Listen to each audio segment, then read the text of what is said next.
Vocês estão acompanhando o Mundial de Clubes da FIFA?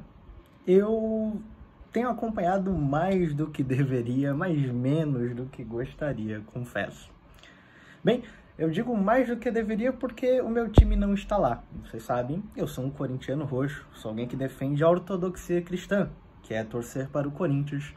Tolero, de certa forma, até as heterodoxias quando elas acertam, os demais times, e combato veementemente as heresias, o Flamengo e o Palmeiras. Brincadeiras à parte, este evento de futebol, de um esporte tão querido pela nossa nação, tão querido, provavelmente você que me assiste ou as pessoas que são próximas a você, tem criado efeitos um tanto quanto inesperados ao redor do mundo. Mais especificamente aqui no Brasil, vemos que torcedores de times rivais, pessoas que em situações normais veriam a derrota do time como uma vitória e a vitória daquele time como uma derrota para si, comemorando efusivamente bons resultados dos nossos clubes contra aqueles ditos os melhores clubes do mundo. Sem precisar colocar essa luz sobre ninguém, posso trazer para mim mesmo. Me encontrava eu e o meu pai, quase meia-noite, perigando tomar uma multa do nosso prédio, comemorando a vitória do Botafogo contra o Paris Saint-Germain, da França.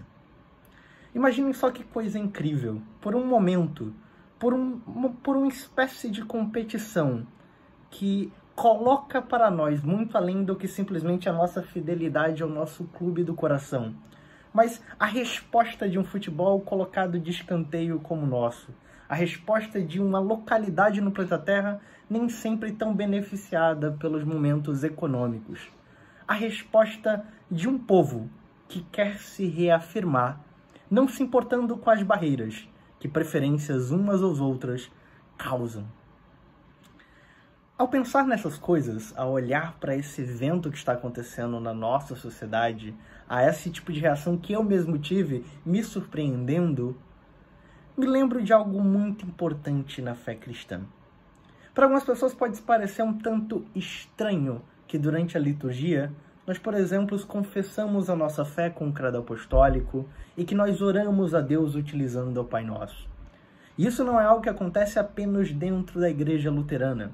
As mais diversas igrejas ao redor do mundo, apesar de diferenças que elas possam ter, elas executam essas mesmas coisas a cada semana, a cada domingo. E existe um motivo especial para isso. Não é apenas uma questão de forma, de estética, de desejo de manter as coisas como estão.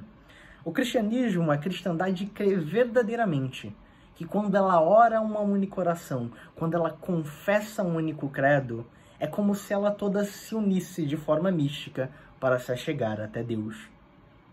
Isso é maravilhoso, isso é lindo.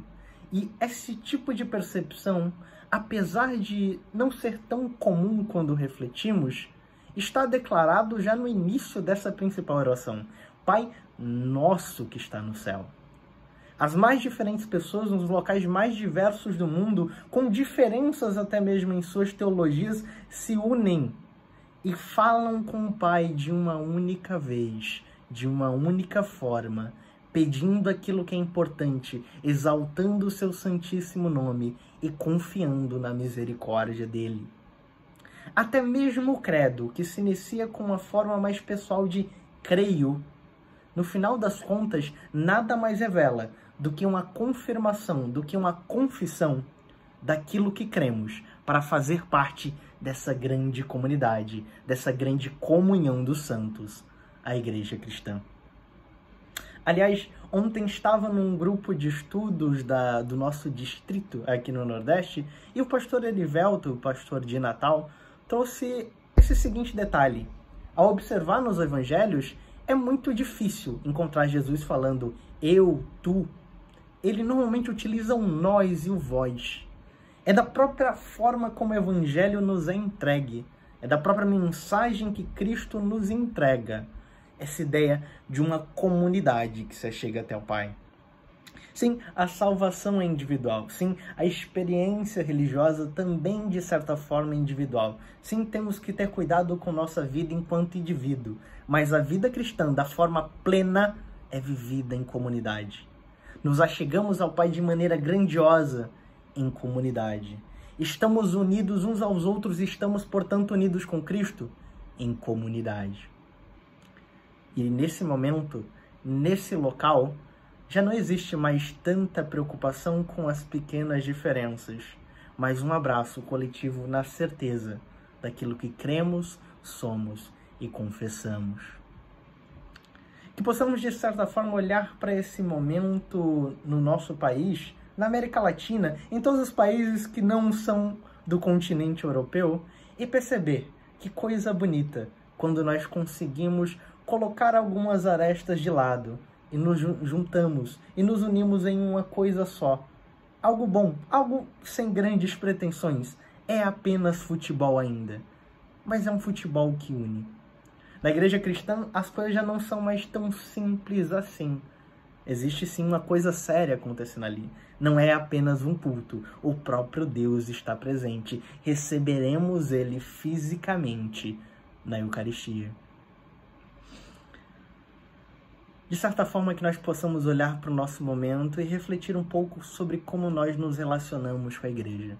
Primeiramente, claro, com a nossa comunidade local, mas também com os demais outros verdadeiros cristãos na Terra.